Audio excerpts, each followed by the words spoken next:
technical glitch already.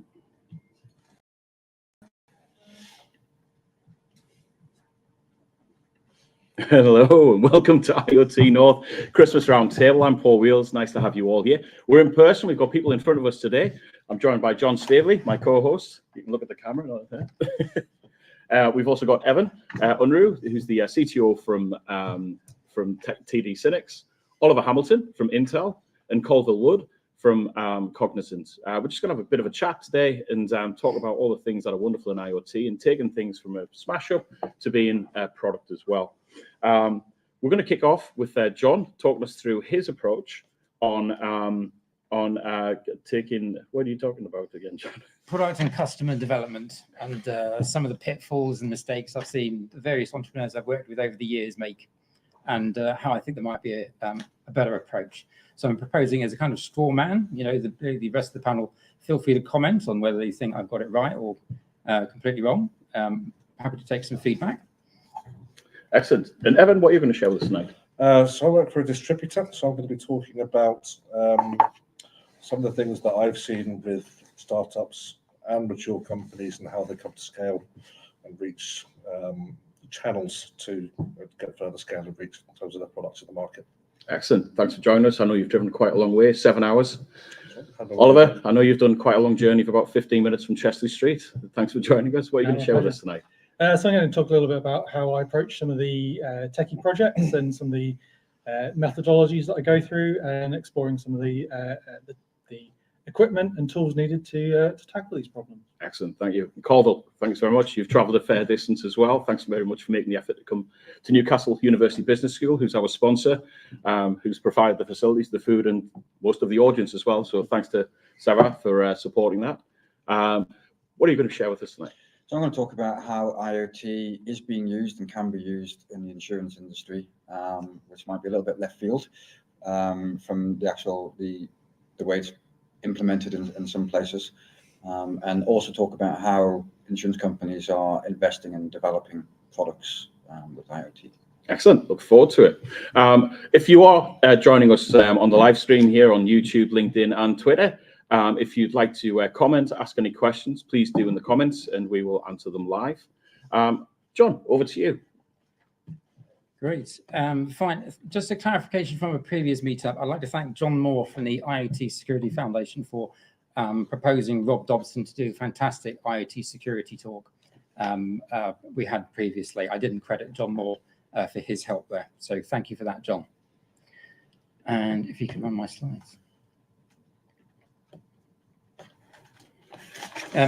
So my name is John Staveley. I've worked with various entrepreneurs over the years. I'm a contractor, so I tend to go in to a company, hit the ground running, deliver some product for 6 months, and then exit quickly. So this talks a bit about what the kind of mistakes that I see entrepreneurs make.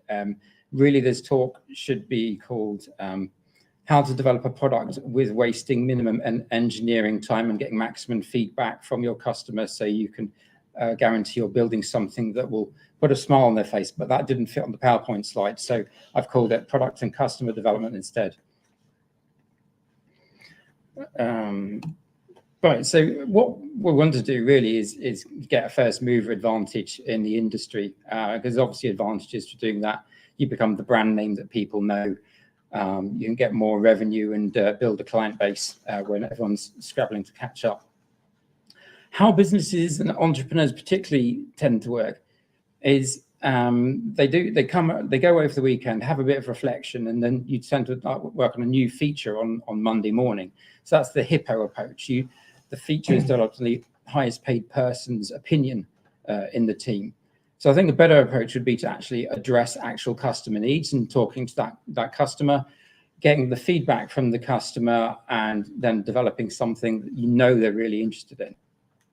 And waste minimum time and money building features people don't want, because apparently engineering time is quite expensive. Personally, I think I'm quite reasonably priced, but some entrepreneurs work to a bit more of a budget. So my approach would be to get the quickest build to get market feedback for the minimum cost. So that's what we're talking about in the next few slides. And then move to scale up and become profitable once you've established what your market looks like. Okay, so let's say we're on day 0 of a health telemetry device. So I've chosen the Fitbit, but let's imagine for a second that no one's heard of a Fitbit, no one's heard of a health telemetry device, but you think there might be a market for this thing. What features would be built into that? Well, we could do lots of things. We could measure the run speed, how quickly you're running. You might want to integrate with social networks so you can see how fast you run and compare with your friends and colleagues. You might want a device where you can tell the time. It might want to tell your temperature, track your improvement over time. There's a thing where you can measure heart palpitations, which can be indication of underlying health conditions. It can track the quality of sleep. If you do a bit of brainstorming on this, you can think of maybe 200, 300 features you might build into something like that. So how do you decide with all of that variety what features you're going to put into your product and what's going to delight your customer and serve their needs? So all models are wrong, but some models are useful. So this adoption curve I find is quite useful. So at the beginning, when there's on day 0, when you've got no product, you're looking to address the innovators and the early adopters. So the innovators are people who don't mind things crashing occasionally, a bit of bad UX, things not working quite right, because they can see the vision of what you're trying to do. You're really capturing their imagination. They don't want to pay a lot for it because obviously they're doing your alpha testing for you. Then you move up to the early adopters, so they're a little less flexible, but they present a bigger market to you. And then you've got the early majority and the late majority, and that's the people who want excellent UX, help files, customer service, integration with all platforms. Everything works perfectly without any problems. And they represent profitability. Once you get to the early majority and the late majority, then you'll start making money with your product. And then you've got the laggards. So in terms of satellite navigation, my father is of the opinion that anyone who uses satellite navigation is a bit stupid and unable to use a map. So he is what you'd call a laggard in terms of satellite navigation. When everybody else in the entire world is using the product, he would start using it. And he got a new car the other day, and there was sat nav in the center of the car, and he found it really great. Still put a picture in front of it. Send it a clipboard for each map. So mostly what we'll be talking about today, certainly my speech would be the innovators and the early adopters. How do you get traction in the market? How do you get people talking about your product? So I propose you to start developing personas. So these are sort of idealized talking cases about people who might be using the product. In our case of our health telemetry device, these might be obviously athletes, keep fit enthusiasts, people with health conditions, people who have problems sleeping. And the idea is to find people who are early adopters in that market so they can trial your product and get good feedback from those early adopters about which features they're enjoying, what UX they like, and what features they're not using. So you can build the features that they're going to use and not waste engineering time on those they're not going to use. So you might select a target persona to start with, and you might do that on size or value of the market. What you think is going to get the early majority and your startup become profitable. Get a persona that has a good proportion of early adopters who might be willing to try out this newfangled health telemetry device and create some great PR for you. You want the people who might want to be talking about your product, or in terms of athletes, wearing them whilst they're doing sport on TV, for instance. So let's say that we choose Sue, who is a keep fit enthusiast. Sue is just like an idealized version of a keep fit enthusiast, but we can refer to her by name even though she doesn't actually exist. So what are the characteristics of this persona? We think they're about early 30s, they run once a week, they've probably got a gym membership, which they attend twice a week.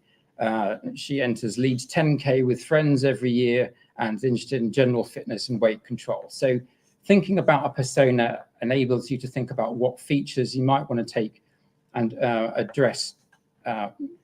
build to address her needs.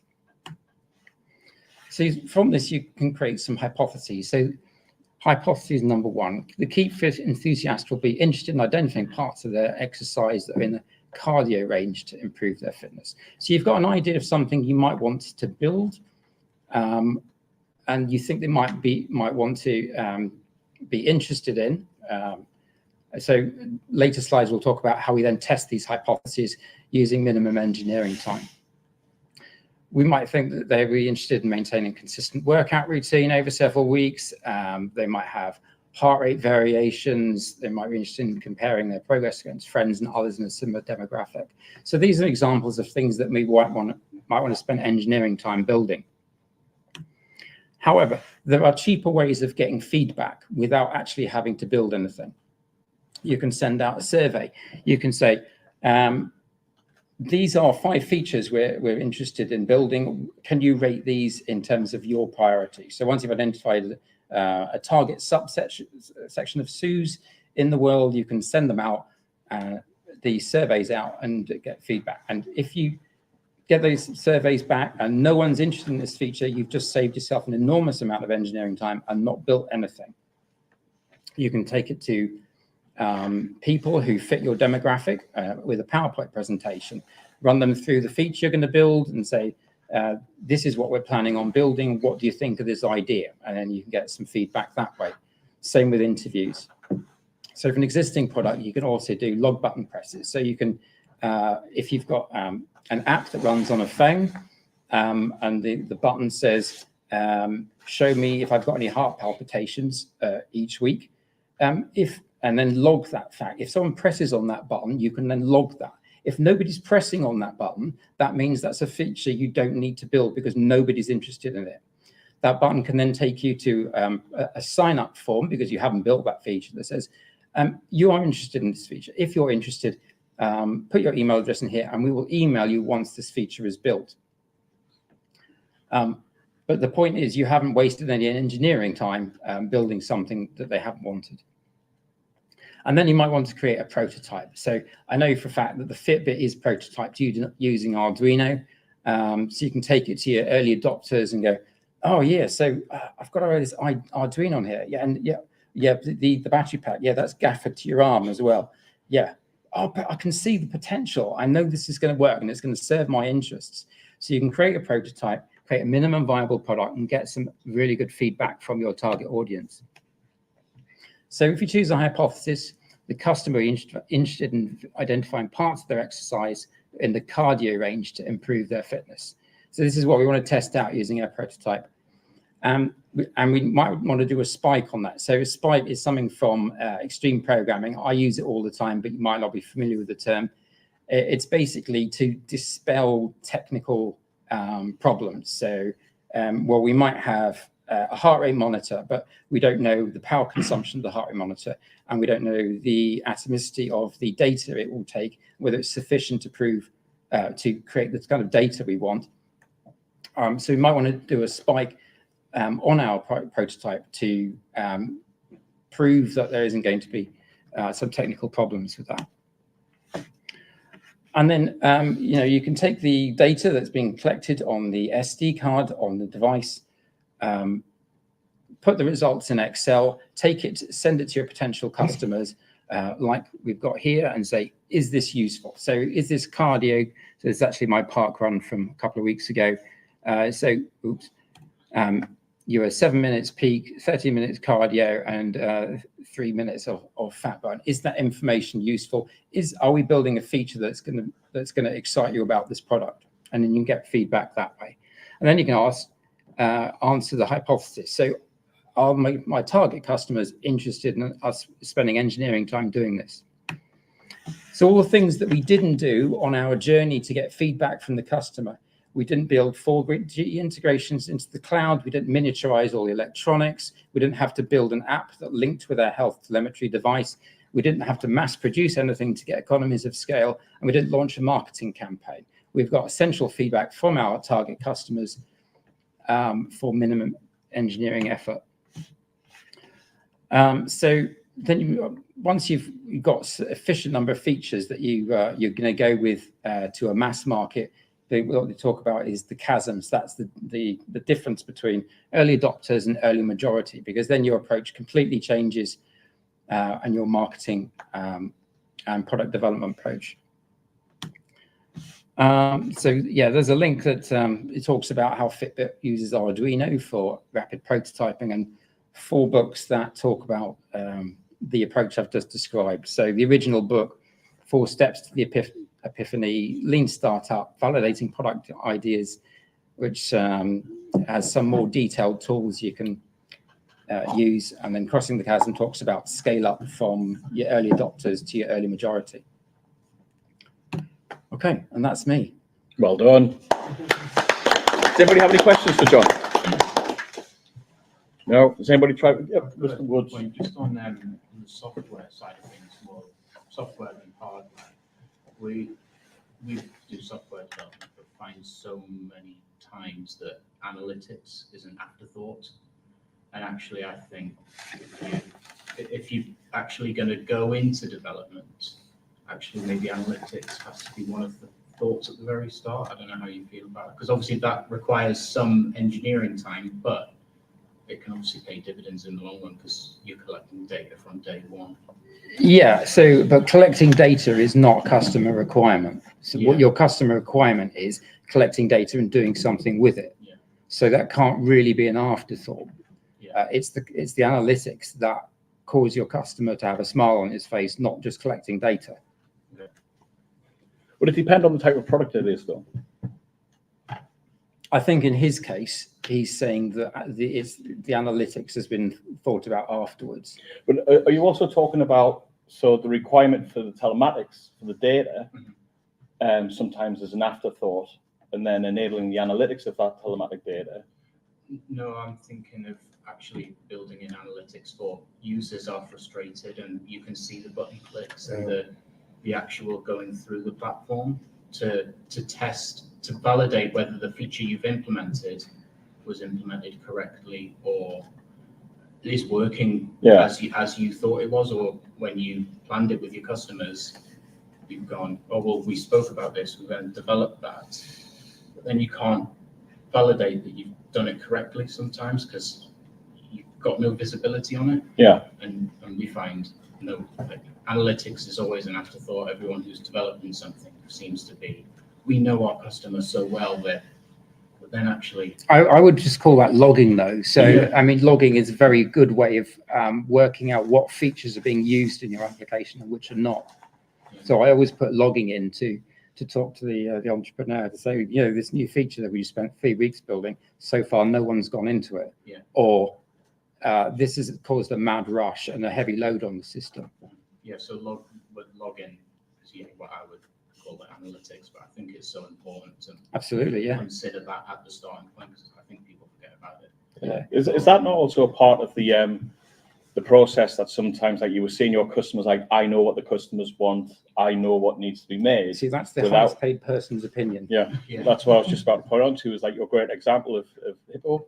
Hippo, is that that's an assumption, and that you need to go and validate with the customer base, do some discovery, slow down, collect the data, because actually their assumption may be wrong, but there might be a basis for it, but actually what the market and customers are looking for is something else. Yeah. I've got a question, Paul. Yeah. So in John's talk, great by the way, didn't see how much would they pay for it. So whether there's any value versus I like it. So typically you would go to them and say, we're building this feature. How much is it worth to you? What would you pay for this? As well at the same time. So that's part of the feedback. And it also goes down the commercial construct. Is the feature the value that's bringing the overall product together, that it's the full product, or is it something where you could do it as a feature-based add-on and make revenue based on that? So for example, if you're building a platform that's horizontal, but you're actually identifying other markets, say in industrial or oil and gas, have further feature requirements that others wouldn't really need, you have an opportunity there to put the commercial value to that market and create an add-on feature that they pay for that feature and use. And then you're driving the value and showing where that value is with the different. And then you could also pivot your market so that your horizontal product becomes a vertical product because that's where the market and demand is. Any other questions? I'm going to have to start moving around. The lights are starting to go out. So Oliver, you did a great talk a couple of weeks ago with myself when we launched Intel Getty and did some demos. Can you talk us through your process of when you're looking at making some smash ups and then you start to look at how that could become a productized? Yeah, sure. So if no one's seen it, you can go and look on the previous ones. I'm sure Paul will place a link up at the end of the talk. So he did a demo of a what's called bird box bots. This is just a personal project, just trying to find when birds arrived in a bird box, and then like chart their attendance of the bird box and see when they arrive, when they leave, and then see what sort of other things I can tack onto that. What other bits of IoT I can add on. They've been the whole IoT community, got a bit carried away and seeing what other features we can add to it as well. And from a personal project perspective, I think the best thing that I find is just do as many small projects as possible. Build up that repertoire of all the little bits of tools that you need, all the bits of hardware, all the bits of software. Even if you do tiny little projects that aren't really relevant, just having that experience about being able to solve just a small part of it means that when you come to do another bigger project, you go, oh, I just need that off the shelf. I know how to do that. I know how to solve that. I've already done that in the past. You could probably reuse some code, reuse a bit of hardware. It just speeds up the whole process for that sort of personal project, really. I mean, not going in quite as depth as the full product life cycle that John was talking about, but certainly if you haven't reached the point where you're ready to commercialize and you're still trying to build out what ideas you want to construct, having that library of features and capabilities, a big plus when you actually do want to go to that commercial product. I mean, I think we've experienced a few times with working together that we've had customers come up with sort of problems in sort of evolving from the products that we work on at Intel.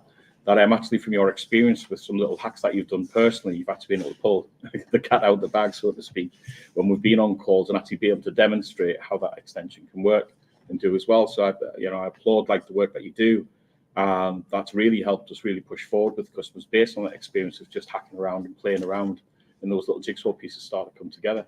Yeah, it's trying to touch as much technology as possible, especially if you're in that space where you're trying to work out how to connect all these different things together. The more things you've touched, the more things you've got experience with and that you can talk about, the easier it is to connect all these things together. I mean, as we said, it's IoT, Internet of Things. It's about connecting as many things as possible with these. Yeah. Can you give just a bit of a high level example for those that didn't see the show that we did back in September? It is on iotnorth.uk events. You can see all the past recordings for the past couple of years on there.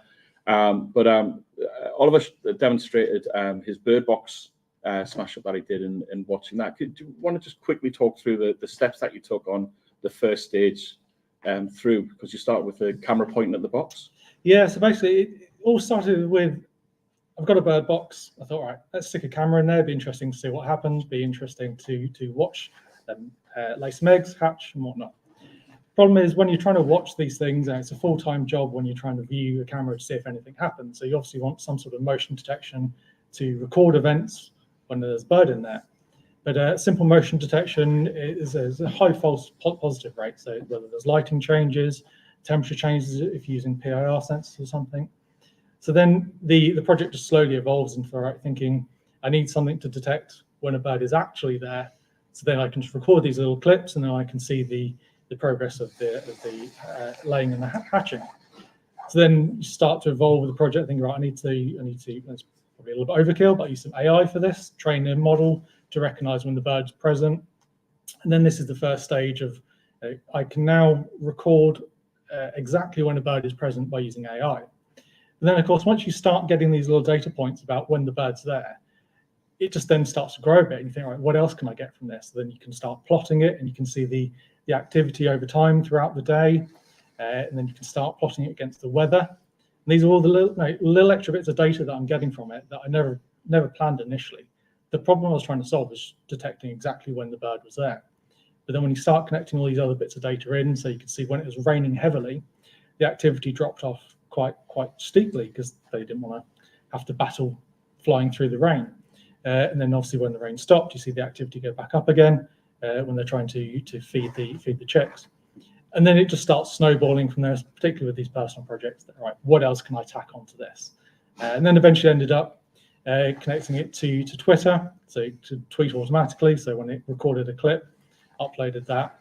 And then the culmination was getting a high-speed camera, putting that by the bird box. And then as the bird flew in past the camera, automatically triggering it, and then getting some really cool high-speed footage of the bird. So just one of those projects that just you start small, and then when you start exploring, unpicking all the bits of data that you get from it, you think, hang on a minute, I can really start expanding this out. Bit of feature creep, probably not the best thing normally, but it created some entertainment over the summer though, with getting the tweets. At one point it was a little bit too often, but that's another story. But with the activity and stuff, and seeing the birds come through, and it was quite fun to watch as well when the chicks hatched and stuff as well. So it was a really cool project to see, and then seeing the evolve with the imagery of the slow motion, which was pretty damn impressive imagery. With blue tits, wasn't it? That was in there. It was a great project to see and watch, and pretty impressive with the connection to Twitter as well, which I found quite funny with it being birds. Anybody got any questions about the smash ups and those? I've got a question.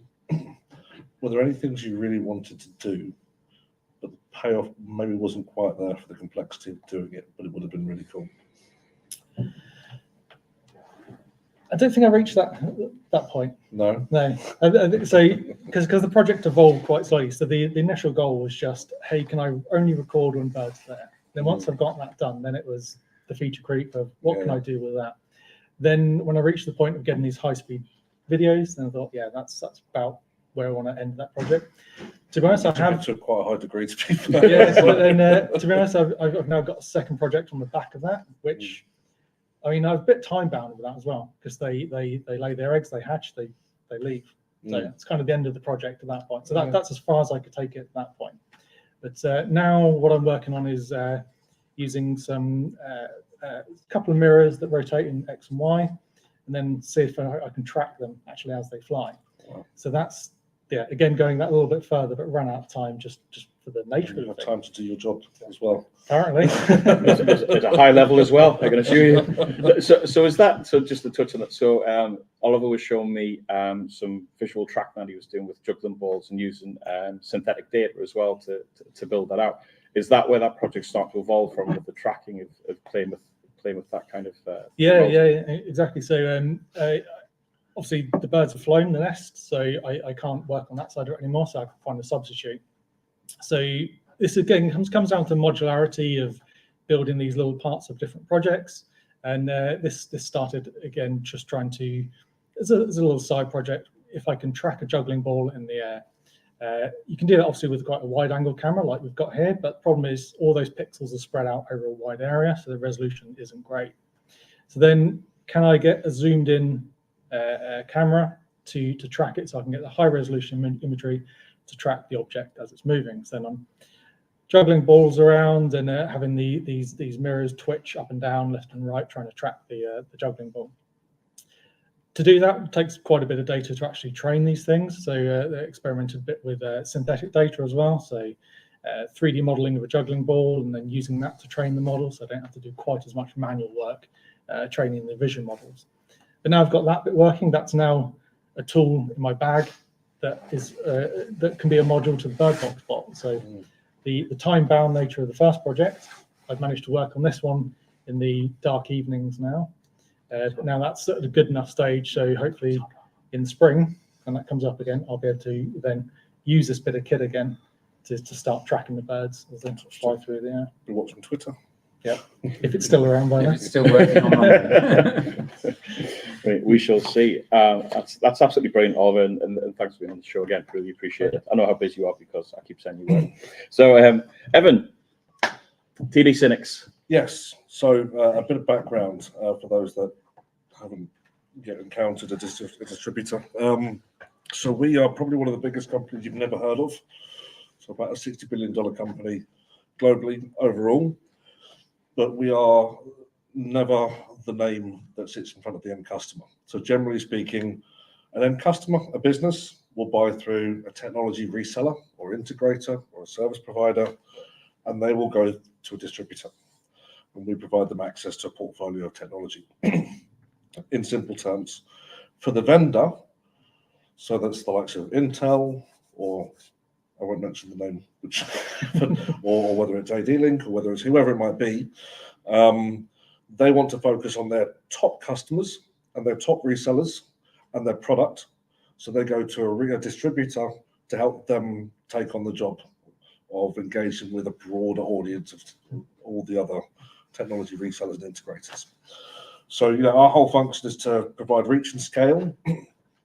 Other stuff, which I'm sure you cover in business school, credit, logistics, supply chain, all that kind of stuff as well, but also act as an extension of enabling what we call a channel. And a channel is a collective of resellers.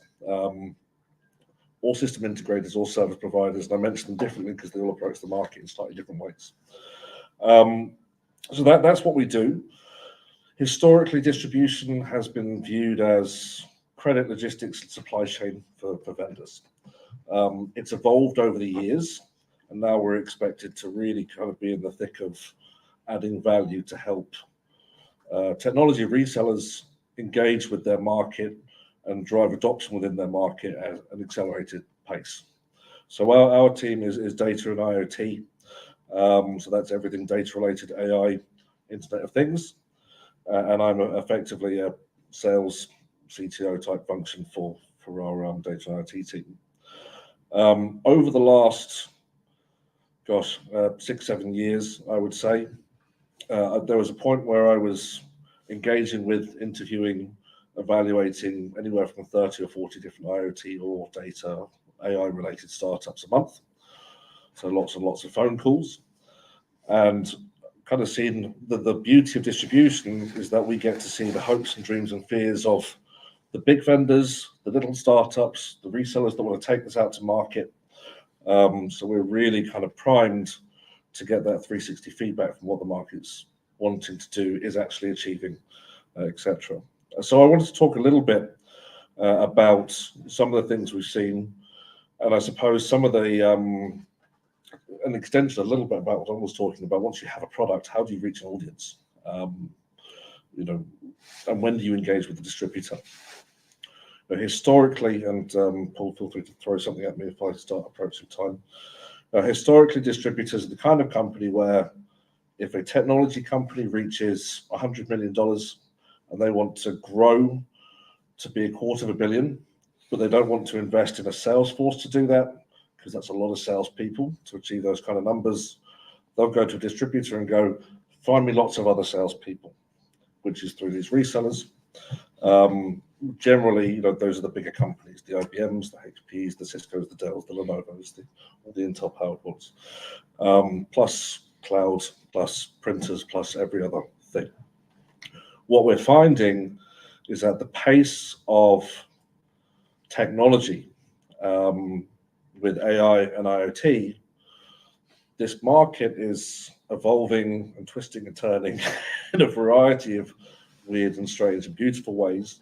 And we've had to be a bit more agile and a little bit more progressive in our engaging with those markets.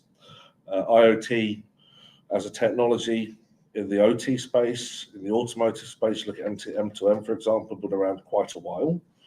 When you're looking at the enterprise IT world, retail, all these kinds of things, actually it's a new concept for a lot of these enterprise reseller organizations. So what I tend to see is a lot of very intelligent people who have developed some really interesting products. And generally speaking, when you look at IoT, for example, the root of a lot of these products is domain expertise.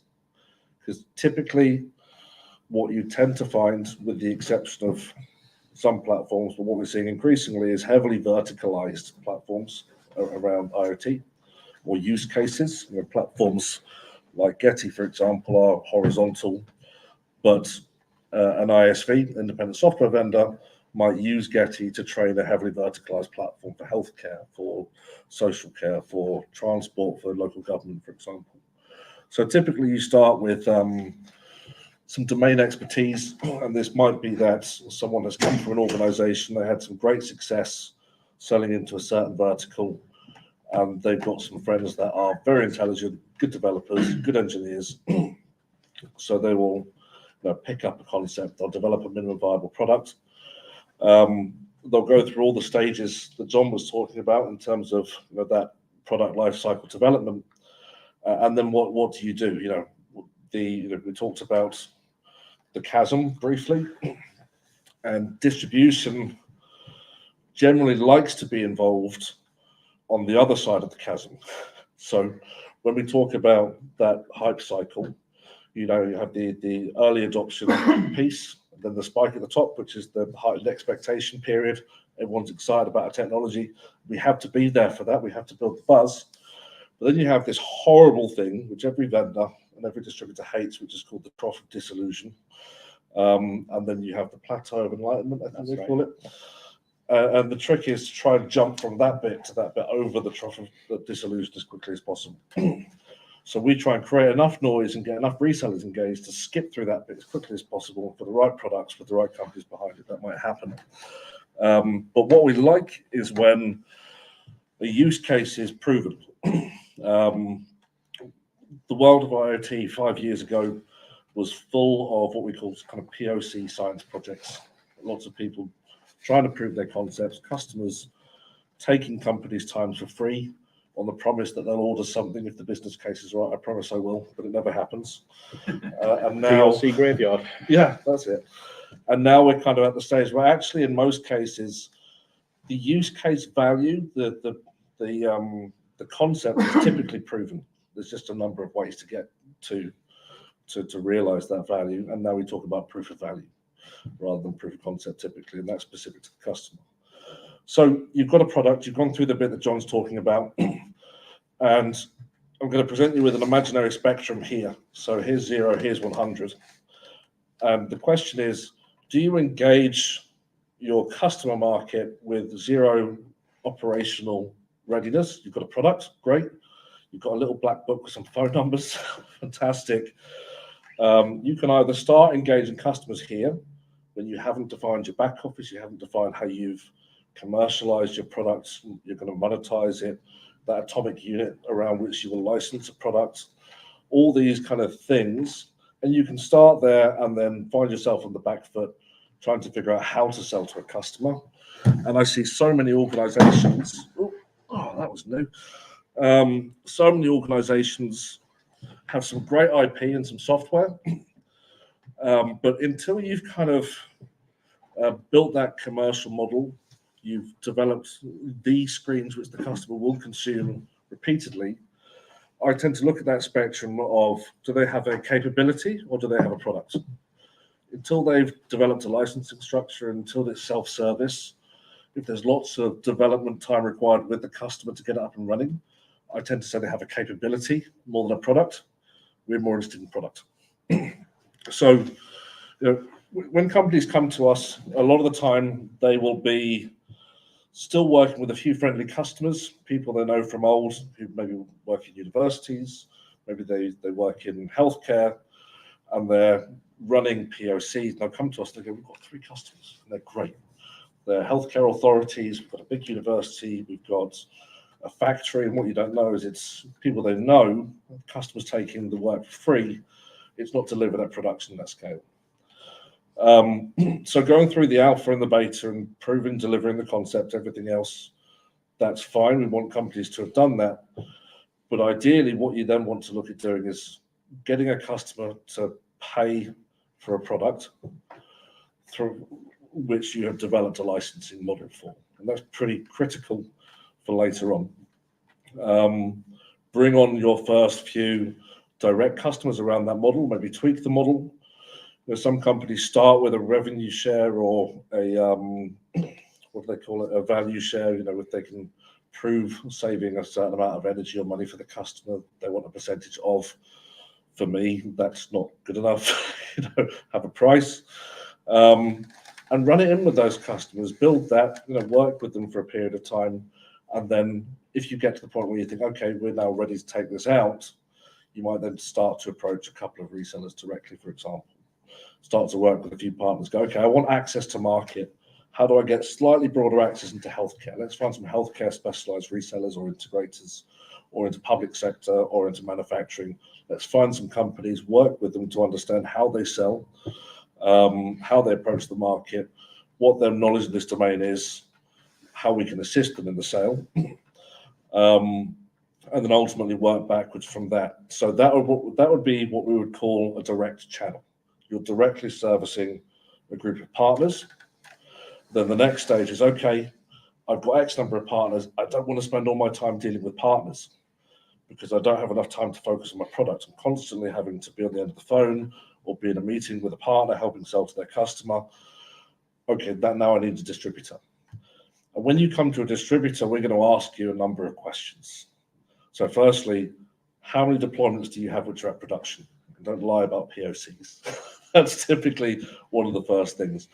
We're going to ask you, one of the things that we typically like to see is some proven track record with revenue that's been delivered through a structured licensing model. That's another thing that we like to see. How simple is that licensing model? And also, if you've got proven track record and revenue, maybe through channel, one of the things that is always nice to see is what we call a HAG. We're really interested in things that we can take to scale. For a distributor like us, scale is typically 7 or 8 figures, sometimes 9 figures in terms of the revenue that we could realize, let's say 5 years out. And for a small ISV that's got a great product, a great idea, and 50 customers, we might say actually good for year 1 looks like a couple of $100 grand or 50 grand. But we need a plan to help us, once we've proven that in year 1, when we get to year 2, how do we take that 50 grand, turn it into 250? Now, how many resellers does this need to touch for them to find the right customers? What support do they need? How do we train them? How do we educate them? And then to get to that million, maybe year 3, year 4, what's needed in terms of reinvestment back into marketing, awareness, recruitment, enabling and training these reseller organizations. So we talk about HAG, and let's say they've delivered a million. They've got a great vision for the product. A HAG is, they think they can get to 100 million in 5 years. That HAG stands for HAG, hairy audacious goal. So if you come to us with a HAG, we're going to get to 100 million in 5 years. It gets our attention. We go, okay, that's significant. Now what's the plan? A lot of the time that's where it falls down. But if you can stand up a plan that shows how you get to 20% of that, or 10% of that, actually it's still reasonable. So, when you come to a distributor like a TD Synex, having some track record directly with your customers, having some structure, the platform should either be self-service or reseller, installer, configurable, deliverable. If 80% of the value of the product is in developer and professional services, you don't have a product, you have a capability. And you need a plan which is clear and concise. This is where we want to be, and this is why we need a distributor to help us get there. And this is what we're willing to put on the table in terms of existing resellers for you to manage, pipeline, etc. Here's 250K worth of transacting resellers. Help us grow that to 1 million, to then 3, to then 5, and so on and so forth. So that's kind of generally how we work. Apologies, a little unstructured, but hopefully that gives you a bit of insight as to how we approach some of these organizations in the channel. So just to touch on some of the acronyms of people that may not be aware, ISV. So that's an independent software vendor. That's a company that's got a product that's purely software and they've built it themselves. OEM. That's an organization that has a product which might be just hardware or hardware and software combination, but they haven't built the hardware from scratch. They've taken someone else's and labeled it. SI. A system integrator is a technology reseller that also has the skills to deliver the projects for the stuff they're selling. So thanks for that. It was really insightful. I really appreciate it. And from experiences, it certainly resonates. And especially when you're making a product from quite early on, and you get really excited, and you have those first few customers that actually there's a bit more work to be done in that planning to really help with that scale and be able to demonstrate that. One of the challenges that quite often happens with products, big and businesses, big and small, is that sort of, you see, you've got the opportunity, you've got the pipeline, but then there's the investment in regards to the support side of things that can be a challenge as well. Yes. Is there anything that companies like TD Synex can help in those types of things? Yeah, so I mean, we have a number of ways that we can augment a company's ability to operate in the market. So we have the ability to deliver first, second line support services. So if you've got a product, you can train our people to take a ticket when someone phones a number, it's not working, and they'll run through a script. Or second line support is when they are maybe a bit more versed in the products and they can actually do a little bit of troubleshooting. But generally the vendor owns the third line because that's when it's developer bugs and all this kind of stuff. Yeah. Also, to reach scale, you might find that your cost of actually integrating the software into the hardware is overbearing. You can't do it in your garage anymore. The electricity is too expensive. So an organization like TD Synnex can do things what we call configure to order or build to order. We take a gold image of your software, for example, image it onto hardware at scale, then that can go out the door with a badge and a sticker or whatever you want on it as well. So that's another part of what we do. Excellent. We've got some questions coming that have come through. So Eugenio Walters, thanks Eugenio. He's fired quite a lot of questions. We've got lots to come back to you, John. Oh, good. For Evan's point on capability versus product as measured by the amount of hand-holding is required is huge. Does he think one should not start with hand-holding a customer, then wean them off later? Yeah, so it depends on how you're presenting your product. If you come to a distributor and say, we have a finished product, but it's 80% hand-holding, I would say you've got an issue. But if you're honest with yourself and you've got your early access customers, your alpha customers, your beta customers, absolutely handhold them because really they're part of the product development lifecycle. But if your initial MVP isn't developed to the point of self-service, or at least having a partner, a reseller being able to deliver last mile configuration at no more than, let's say, 30-40% of the cost of the overall project, I would argue it's probably not quite ready for distribution. But absolutely go out and solicit customers on the basis of, we want you to be part of the journey. Yeah. But really, you're probably too early on for a distributor at that point, with the one exception. We obviously like to drive sale and adoption of Intel Silicon, of AWS, Microsoft Azure, cloud consumption, whatever else.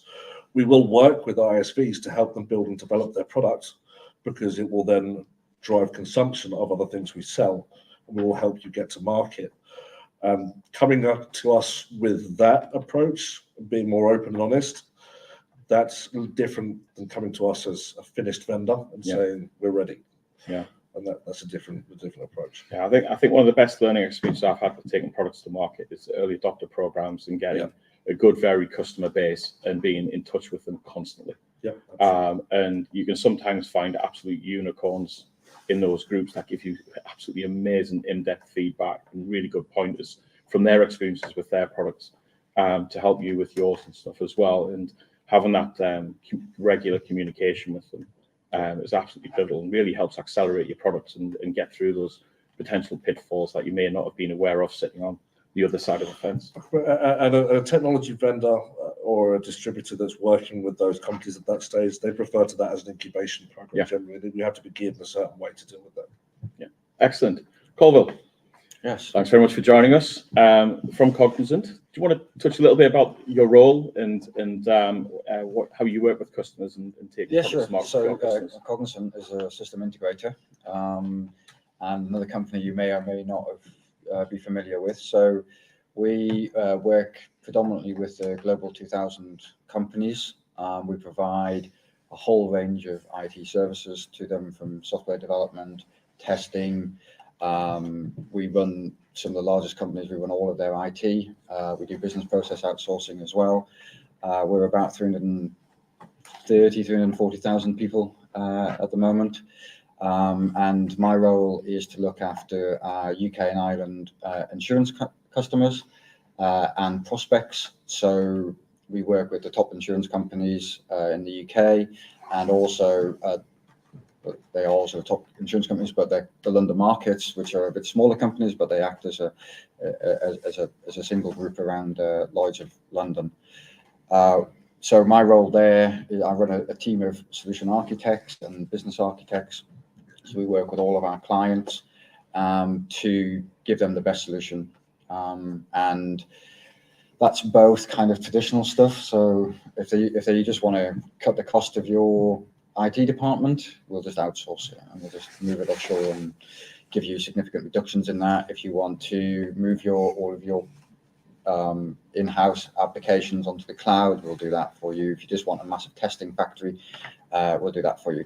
But also, if you want to build new things and test new ideas, we'll incubate that, and we'll help you develop that.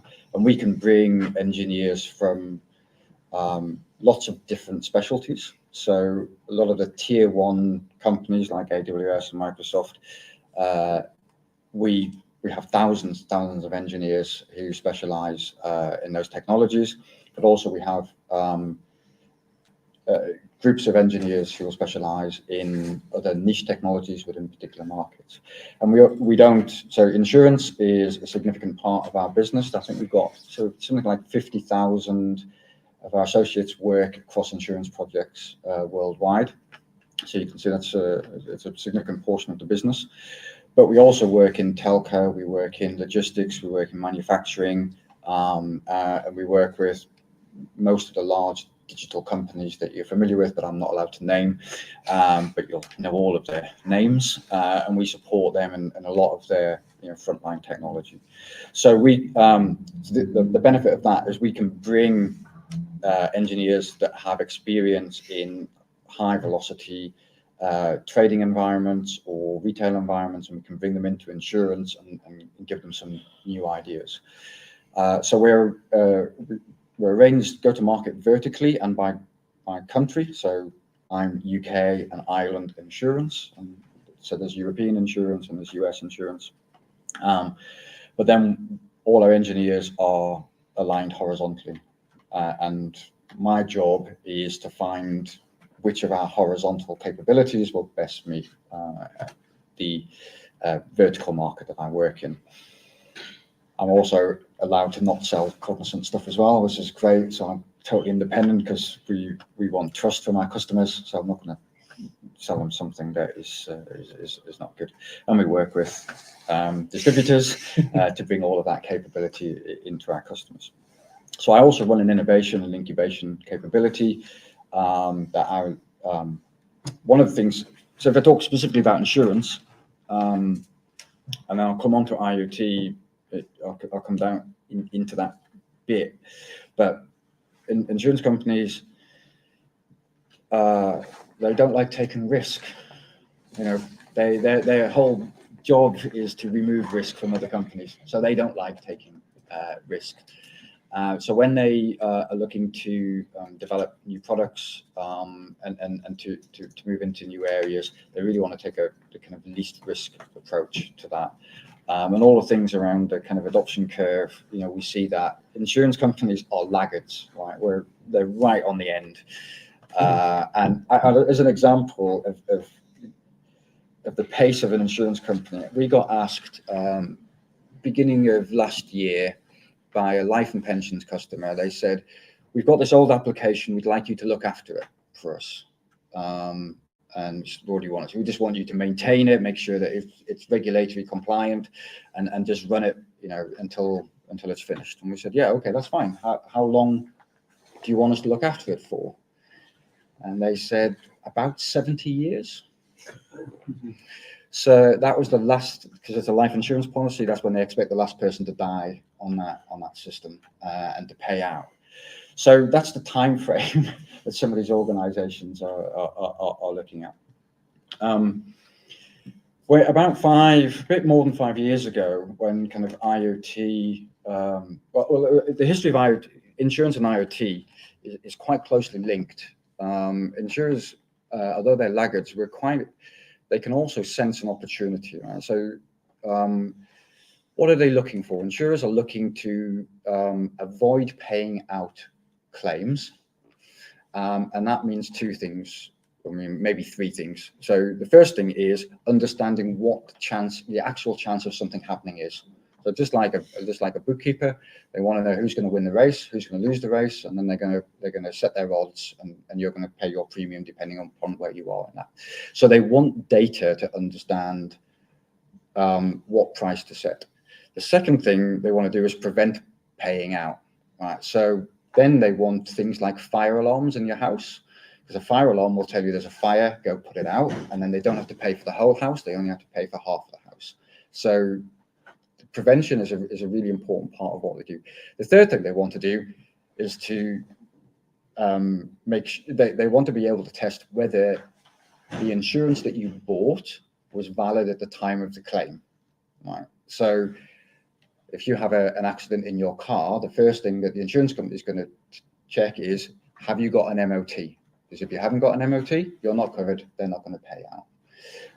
If your house burns down, they want to know what value was the house and what value were the contents of the house.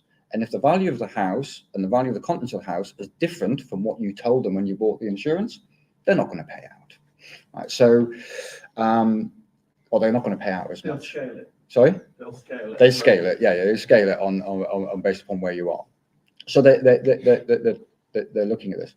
So they were early adopters of IoT in terms of telematics, and there are insurance products available today where you will plug a device into your car and you'll pay your insurance based upon how well you drive, and the use of that. And the insurers thought this was great. Everybody was going to have one of these things because it meant that they would pay lower premiums and they would get benefit out of it. What's happened is there isn't a massive adoption of that telematics because for reason 3 I was going through before is people don't trust insurance companies. Right? So you don't want to put this device in your car because the insurance company is going to spy on you, and your fear is that they will use that information against you to not pay out or to pay less. So the biggest adopters of telematics in the UK are young drivers, where the insurance company effectively forces you to use telematics device to get a lower premium, because otherwise they'll just put a sky high premium. Can I ask a question? Yeah. Do you also see companies that insure corporate vehicles or fleets adopting that? Yeah. So corporate, so it works where you can force it. So fleets are bigger adopters, and there are organizations who will provide the devices specifically for insurers to do fleets. Yep. And so where you can force it on a young person, where you can force it on a fleet, it has got traction. But for the general public, it hasn't. Yep. So they got into it really early on and developed those devices. They are now being challenged. So if we leap to today, all cars built today have built-in telematics, and most cars will provide that data back to their manufacturers with or without your consent. And the manufacturers can use that data, are using that data to build better products, to learn about, go back to your point at the beginning about logging and analytics. Well, your car is logged and it's full of analytics. A Volvo produces 400 gigabits of data every hour. The manufacturers are looking at how you develop interesting products off the back of that. So Volvo have a skid detection system. So if a Volvo detects a whatever you call it on the braking, the anti-lock on the braking going off and identifying a skid patch, it GPSs that point. Now it can't, for GDPR reasons, it can't do a lot. It can't broadcast that personal data, can't identify the person who had the skid. But what it does do is tells all of the other Volvos in the area where that skid was. And all the other Volvos automatically, all the engines automatically adjust to put them on skid alert. So to avoid those accidents. And that goes across their truck fleets as well as their car fleets. So these companies, so the car companies are now in a better position to insure you than an insurer. They know more about, so if you imagine having an accident in a vehicle today that has all of this data, as soon as you've had that accident, your car company will know where you are, whether the airbag has gone off. In many cars, they now have built-in systems to ask you whether you want emergency services and to contact the emergency services with your GPS location. They instantly know what damages have been done on the car. the car is screaming all kinds of things. The oil pressure's going down, the tire pressure's going down, the engine hasn't started, all of these things. All of that data is available to a car manufacturer. The car manufacturer also knows exactly how much it's going to cost to fix that car. So instantly you've had an accident, they know where you are, what attention you need, and how much it's going to cost them to put you back on the road.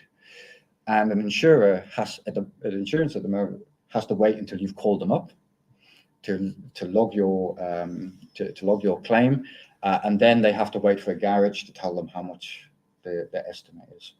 So insurers are in a really tight predicament now, because the car manufacturers are able to offer insurance services. They're not doing well. Tesla's the only one who's doing this at the moment. So Tesla do this.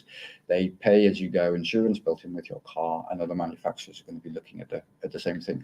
Is that where the driverless subscription services with the likes of Volvo and Jaguar and such like, as well as like building that out? Yeah. So all the subscription services the companies look at. So we're trying to get insurers and car manufacturers to the table, because one of the things that insurance companies do is they will still cover the risk that is beyond the manufacturer's risk. So personal indemnity, personal injury is something that car manufacturer is not going to cover. So your whiplash claims, your loss of earnings claims, they're not going to be covered by your BMWs and your Volvos. The insurance company is still going to have a part of that. So they're going to come to some arrangement about what that is.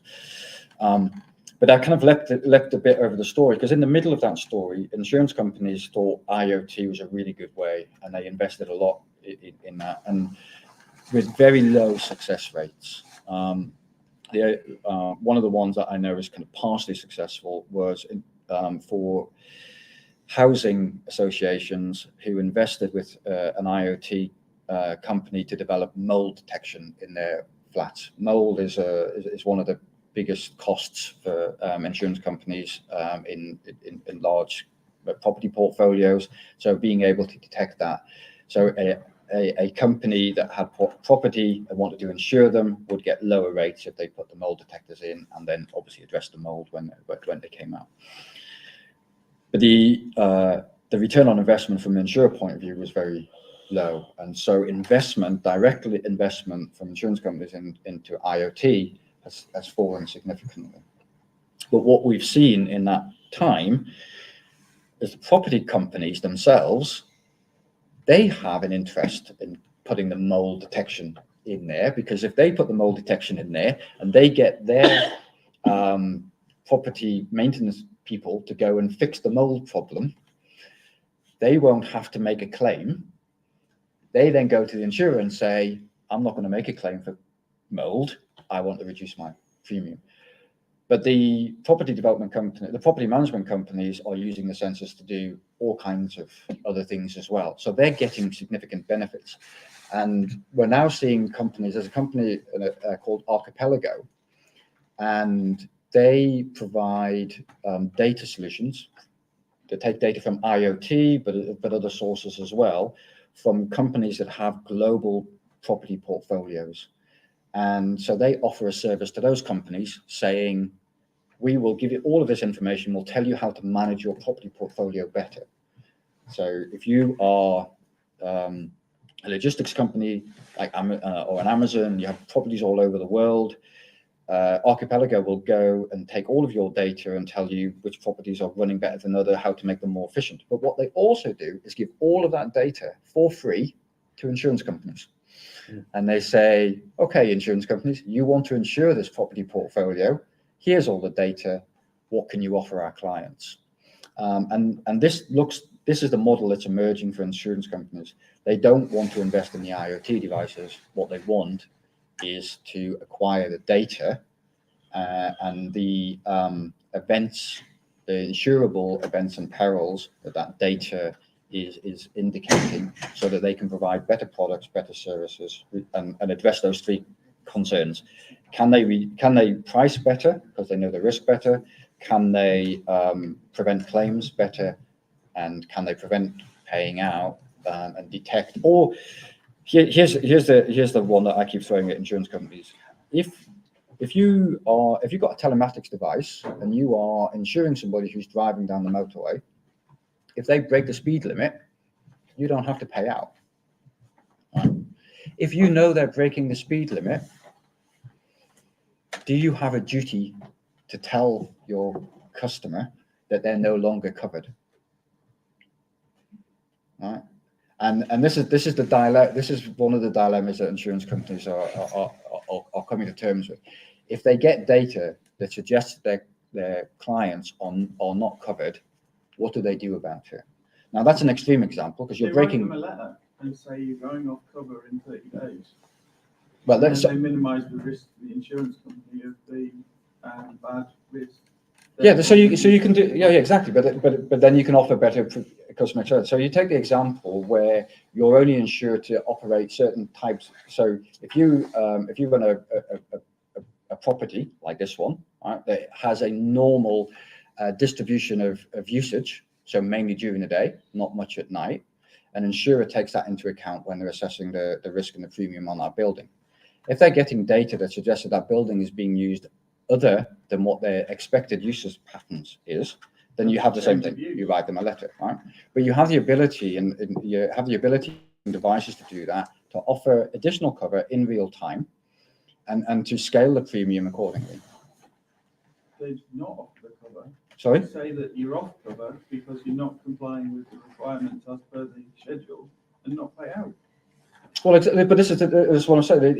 You offer variances. You've got the option as an insurer, if you have the data to offer various. You can write a letter and say you're off cover, or you're going off cover, or you don't say anything and you just don't pay out in case of a claim, or you can offer additional insurance. You can say we noticed this and we can come back and offer you that. So there's a whole range of things that the insurers can then do with that information. It's like if you can build automatic travel insurance into a mobile phone. You can do it for business cover. So you have a business phone. Instead of having a pan employee cover, you could build a cover related exactly to, you can track your employees' mobile phones. And if they're not at a place of work on a business day, and they're using their phone, you can offer them business cover, and an insurance company could offer variable business cover based upon where their actual staff are. And depending on the countries that they're going in, your rates will vary. But these are all things that don't require insurance companies to go and build IoT devices, or these are all things that they can do with data that they can consume from other sources. It's sort of a thing that's been talked about for a long time in regards to big data, isn't it? That we've had loads of data around, but there's always been that sort of fear, sometimes skepticism of utilizing that data and making it actionable.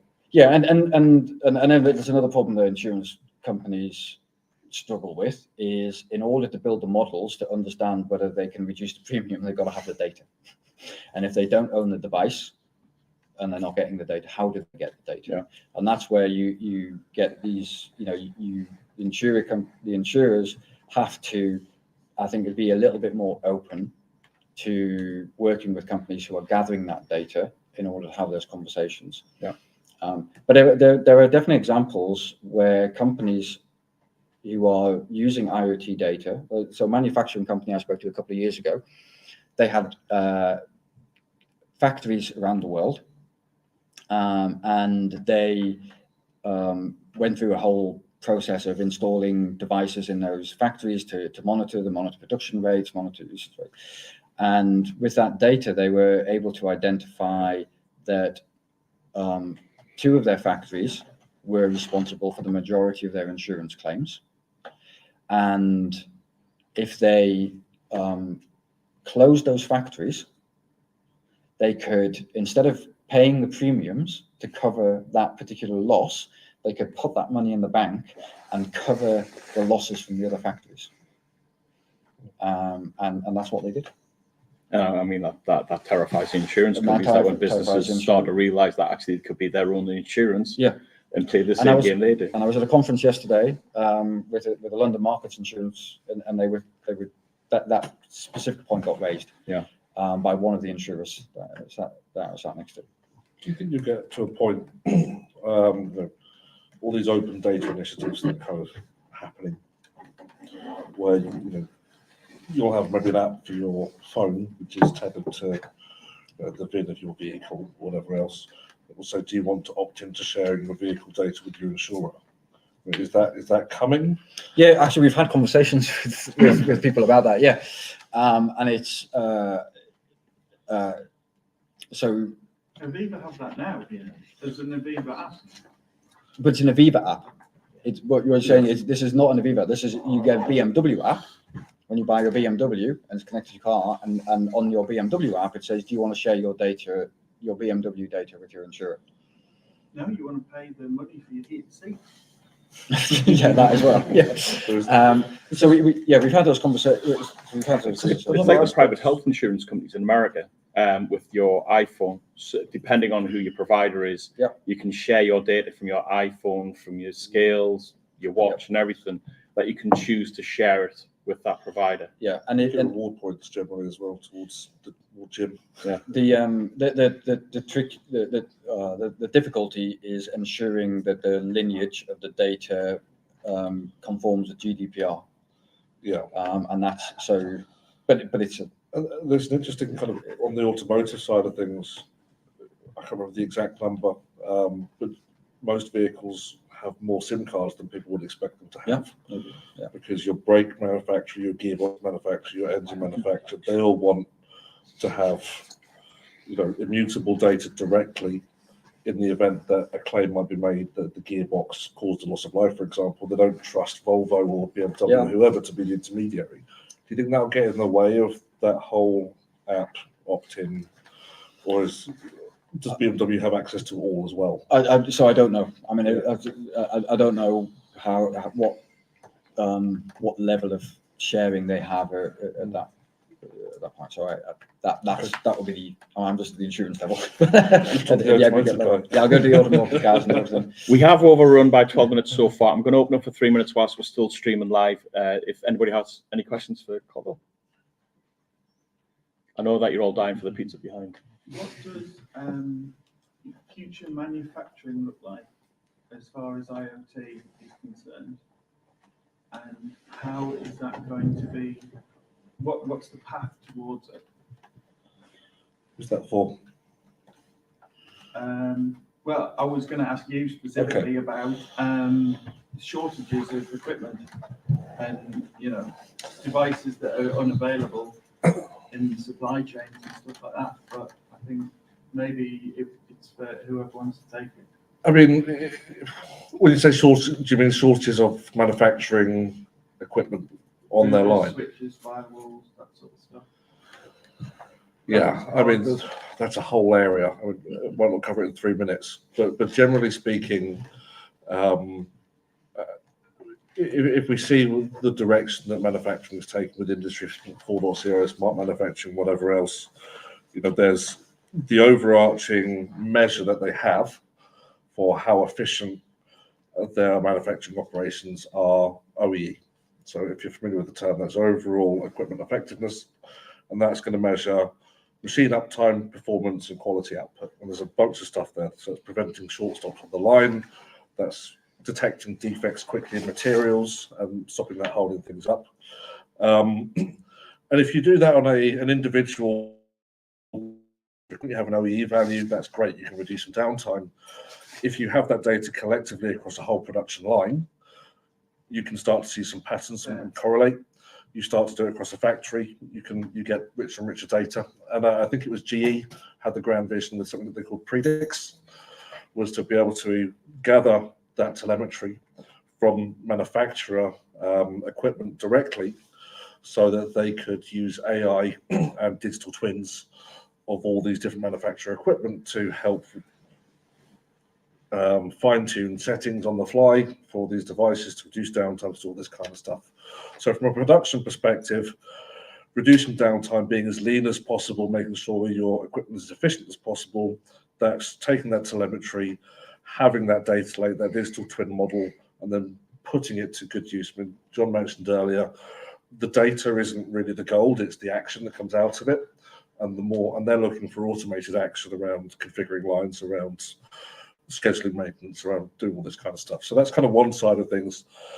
The other aspect is really more of a supply chain area than a manufacturing area. So it's about lean supply chain, transparency, visibility, looking at being able to have bureauless supply chains so you can cross borders, cross hands between title of goods without having to wait for processes. And that's where things like blockchain come in. So there's a whole world around that that has to work hand in hand with the manufacturer, and then all of the upstream and downstream channels that kind of interoperate with that as well. So I don't know if that partially answers your question. Or is the answer just to use cloud and then you provide a magic code to enable it, and then you don't have to? We learned a little while ago the answer is not always cloud, even AWS and Azure. Well, certainly monetized on certain elements like Doing GPUs edge because of the historically, shortages. So it then drives the cost challenges as well. And at the end of the day, still silicon and hardware that's in the cloud. Yeah. Ether.